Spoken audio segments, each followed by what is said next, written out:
Think you can spot a star before they were famous? Before the blockbuster paychecks, the red carpets, and the worldwide recognition, every icon had to start somewhere.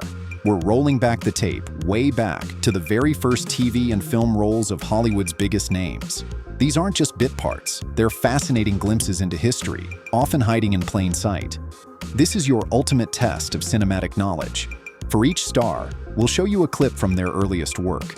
You'll have 5 seconds to guess their name before we reveal the answer and dig into the story behind the role. Keep track of your score and let us know how you did in the comments. Let's dive into the deep cuts and find some legends.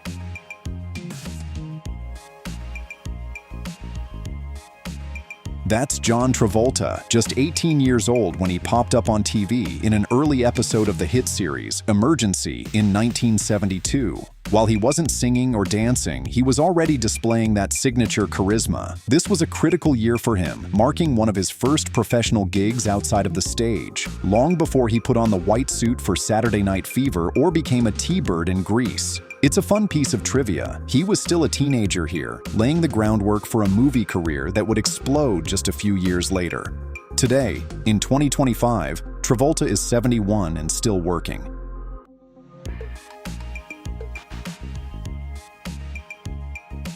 That's a very young Kevin Costner in the 1979 film Sizzle Beach, USA. He was just 24 when he filmed this B-movie, which was actually shelved for several years before being released. Costner famously tried to have the film permanently buried once he became a major star, but Hollywood never lets a secret go. It offers a fun contrast to his later roles as stoic, rugged heroes in films like Dances with Wolves and Yellowstone. It shows the hustle of a young actor taking any role he could get. Costner is celebrating his 70th birthday in 2025.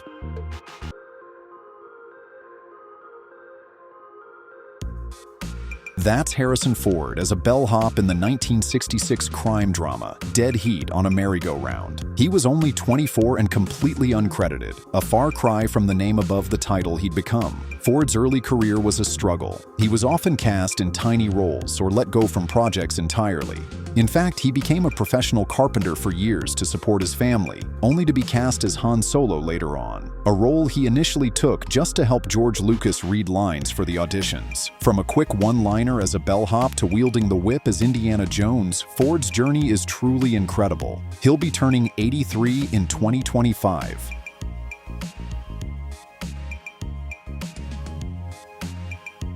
You're looking at Sylvester Stallone sitting in the background of the mess tent in the 1970 film MASH. At 24 years old, he was completely uncredited.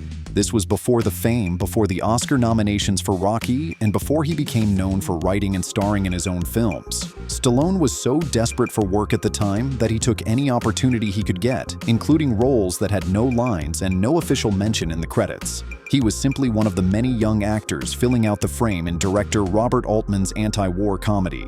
The contrast between this quiet, nearly invisible part and his later world-famous persona as the Italian Stallion is astonishing. Stallone will be 78 in 2025.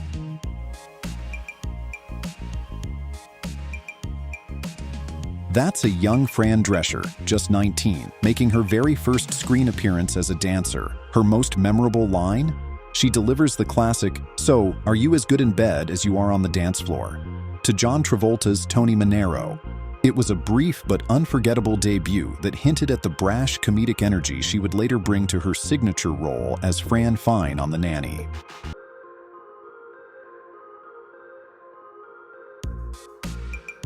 That young mugger in the 1974 film Death Wish is none other than Jeff Goldblum, credited simply as Freak Number 1.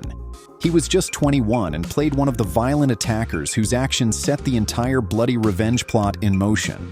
It's a shocking dark role that shows a different side of the quirky intellectual actor we know from Jurassic Park and The Fly.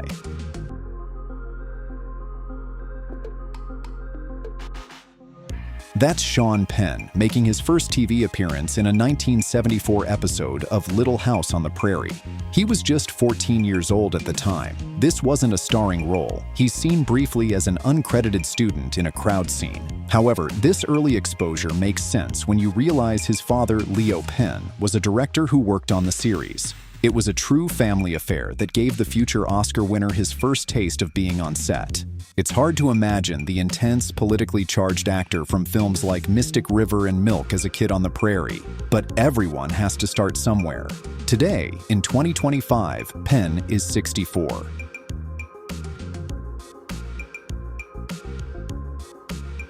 That's a young Steve Martin from his early TV days, writing and occasionally performing on the Smothers Brothers Comedy Hour back in 1967. He was only 22. Martin was part of a legendary writing staff that helped push the boundaries of television comedy, and he eventually won an Emmy for his work. While he'd later achieve massive stardom through stand-up in films like The Jerk and Planes, Trains and Automobiles, this early role as a writer and occasional performer shows his deep roots in sketch comedy and live television. By 2025, this comic genius will be 79.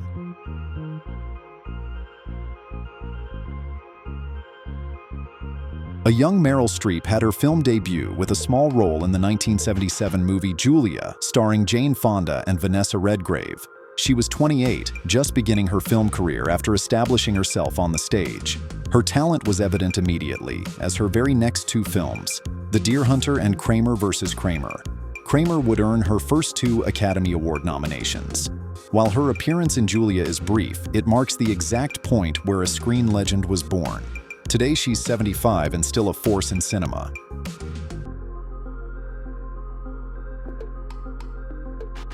That's Danny DeVito playing the psychiatric patient Martini in the 1975 masterpiece One Flew Over the Cuckoo's Nest. He was 30 at the time, and this role was one he had previously played in the off-Broadway stage version, which he reprised for the film.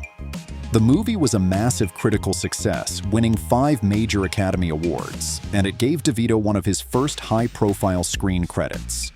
His performance as the childlike, delusional Martini perfectly showcased his ability to bring humanity and humor to quirky characters, a talent that would serve him well in Taxi and Always Sunny in Philadelphia. Now in 2025, he's celebrating his 80th birthday.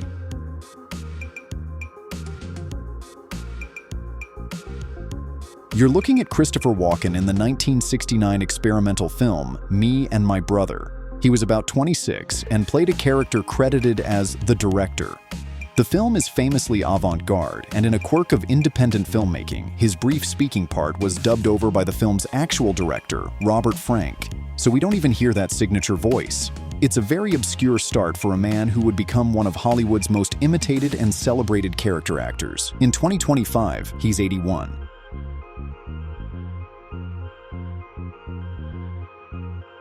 That's a very tiny Robert Downey Jr. in the 1970 experimental satire, Pound. He was only 5 years old when he first appeared on screen in a film directed by his father, Robert Downey Sr. The premise of the film is that all the characters are waiting to be euthanized and they are played by human actors, including Downey Jr. in dog costumes. It's one of the strangest film debuts in history, proving he was immersed in Hollywood's eccentric side from day one. Fast forward to 2025, and the recent Oscar winner is 60.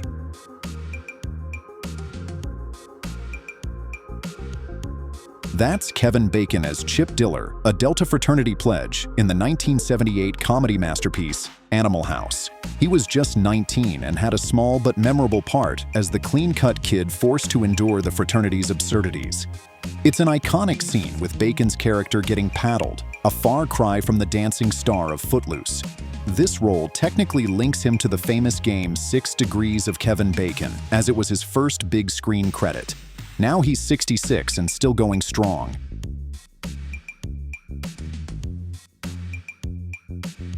That's Morgan Freeman in the 1971 film Who Says I Can't Ride a Rainbow? He was 33 and already an established stage actor, famous for his children's TV work on The Electric Company. This role was one of his first feature film appearances. While he wouldn't truly break out into mainstream stardom until Street Smart over a decade later, this film marks the beginning of his journey to becoming an acclaimed icon and the voice of God himself. Today, he is 87.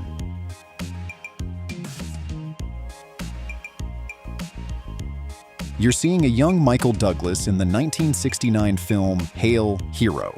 He was about 25 when he appeared in this drama about a college student considering dropping out to fight in Vietnam. It was a modest debut, but his talent was clear, and it led directly to his breakthrough role on TV's The Streets of San Francisco. Douglas quickly proved he was more than just Kirk Douglas's son, going on to produce the Oscar-winning One Flew Over the Cuckoo's Nest and star in classics like Wall Street. Now in 2025, he's 80.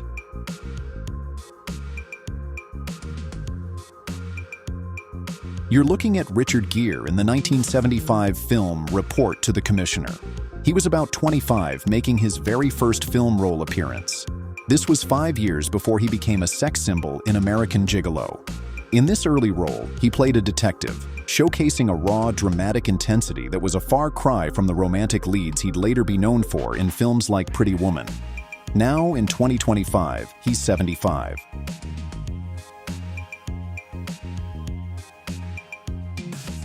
That's John Lithgow in the obscure 1972 film Dealing, or the Berkeley to Boston 40-brick Lost Bag Blues. It was his screen debut at around 27.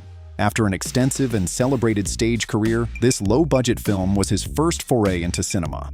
His immense versatility would later shine in everything from comedies like Third Rock from the Sun to terrifying turns in Dexter and dramatic roles in The Crown. Today he's 79.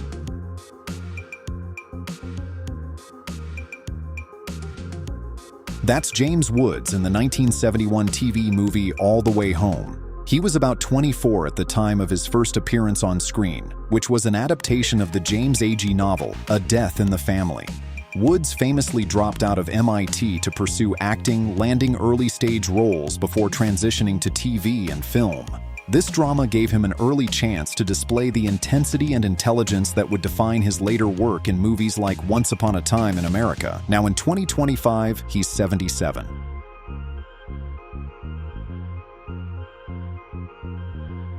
Spot a young Michelle Pfeiffer in the 1980 film, The Hollywood Knights. She was around age 22 and played a supporting role as the love interest, proving her screen appeal immediately. It's a very different kind of film from the serious dramas and high-profile blockbusters she would later star in, but it secured her first film credit and launched her career trajectory.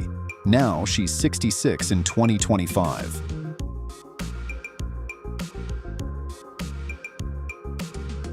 That's Glenn Close in the 1982 adaptation of John Irving's novel, The World According to Garp. She was about 35 when she made her film debut, a late start compared to many of her peers, but her talent was instantly recognized. Her role as Jenny Fields, the feminist leader and mother of the main character, earned her an Academy Award nomination for Best Supporting Actress.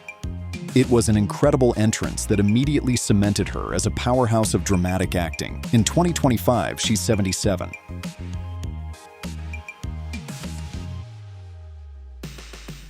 That's Kathleen Turner in the 1981 neo-noir classic, Body Heat. She was just 27 when she made that sizzling debut as the manipulative Maddie Walker. Her performance was a revelation, perfectly capturing the sultry, dangerous energy of a classic film noir lead. The role launched her into immediate stardom and defined her image throughout the 1980s. Now in 2025, she's 70.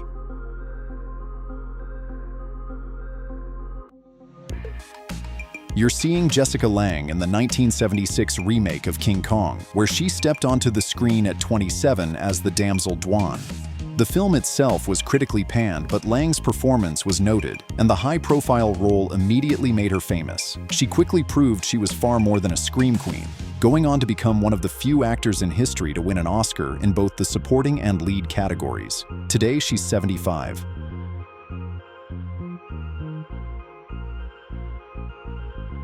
You're seeing Forrest Whitaker in the 1982 classic Fast Times at Ridgemont High. He was only 21, playing one of the football players, a supporting role in one of the definitive teen comedies of the decade. Like many young actors, he shared the screen with other future stars in this movie, including Nicolas Cage.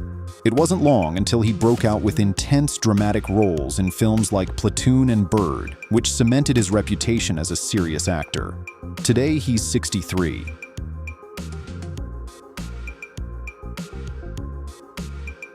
That's John Goodman in the 1983 film Eddie Macon's Run. This was his very first screen role, filmed when he was 30.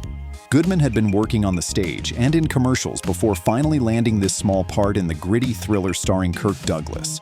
His breakthrough, of course, came a few years later with the role of Dan Connor on the sitcom Roseanne. Now, in 2025, this prolific actor is 72.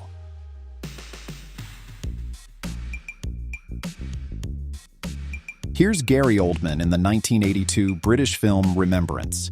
He was just 24 when he first appeared on screen, in a low-budget movie focused on the lives of sailors on shore leave in Plymouth. Oldman's early career was heavily focused on the stage before he made the jump to film. It's a very earnest, quiet performance compared to the theatrical roles that would follow, such as Sid Vicious or Sirius Black. Today, he's 66.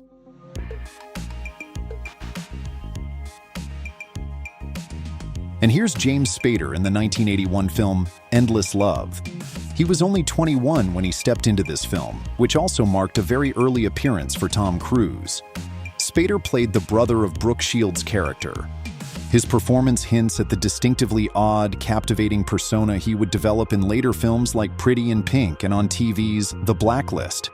In 2025, he's 64.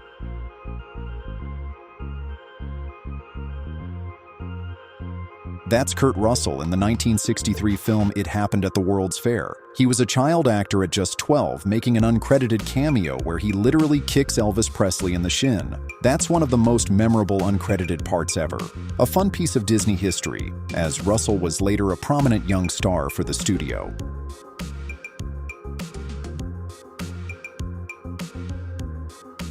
That's Mel Gibson in the 1977 Australian film Summer City. He was just 21, not 23 as previously noted, which makes it even earlier, when he first appeared on film, a few years before his explosive international break in Mad Max. This simple beach drama gave him his first big break.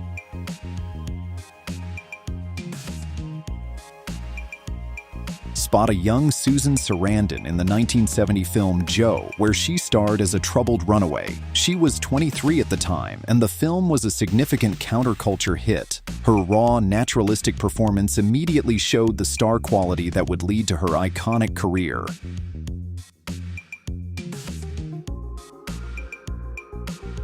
That's Goldie Hawn giggling as a dancer in the 1968 Disney musical The One and Only Genuine Original Family Band. She was only 19, credited as Goldie Jean, before her breakout role on Laugh-In and her Oscar win for Cactus Flower the following year.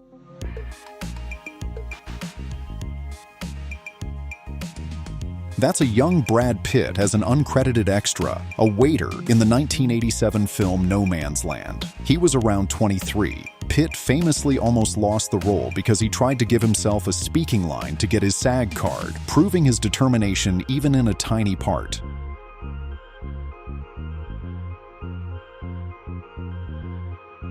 That's Mickey Rourke in Steven Spielberg's 1979 comedy, 1941. His very first film role was as a supporting character when he was 27. It was a high-profile start, leading to his quick rise in the 80s.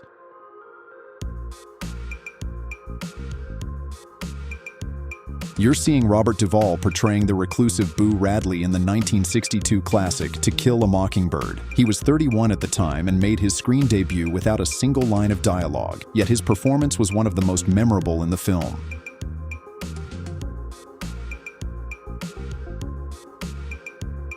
You're looking at Anthony Hopkins in the 1967 experimental British short film The White Bus. It was his first film appearance at about 29, marking his transition from the prestigious National Theatre to the big screen.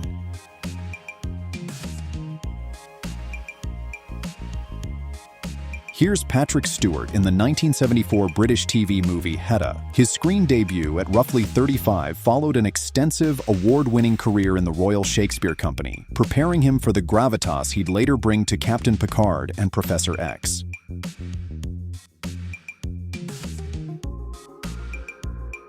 That's a young Bruce Willis in the 1980 crime thriller The First Deadly Sin. He was just 25 and appeared in that uncredited extra shot as a man entering diner, a brief, non-speaking moment that got him his first official film credit.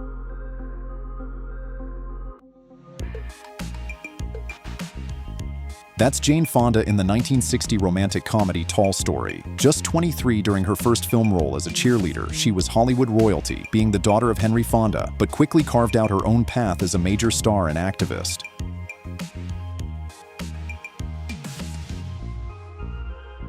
That's a young Helen Mirren in the 1968 experimental film Herostratus. Just 22 when she made her film debut, she was already a prominent stage actress with the Royal Shakespeare Company.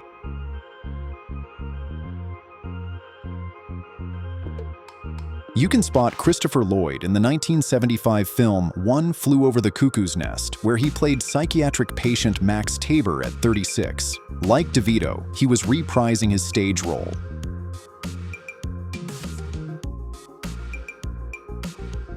That's a young Nicolas Cage in Fast Times at Ridgemont High, working as a burger joint clerk at 18. He was credited as Nicholas Coppola before he adopted the Cage surname to avoid relying on his famous uncle, Francis Ford Coppola.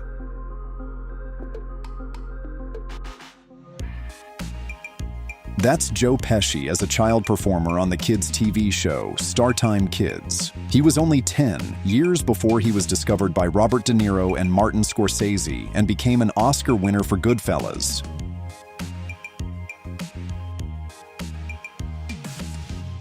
That's William Shatner playing a crook in the 1951 Canadian comedy short The Butler's Night Off. He was just 20 in that early Canadian production, over a decade before he became Captain Kirk.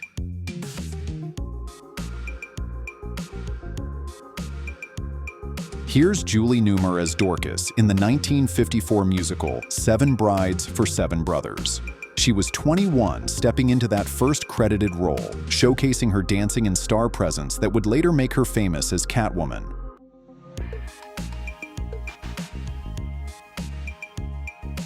Here's a young Ben Affleck on the educational TV series The Voyage of the Mimi. Just 12 when he first appeared on TV in 1984, it's a nostalgic look back at the future Oscar-winning actor and director.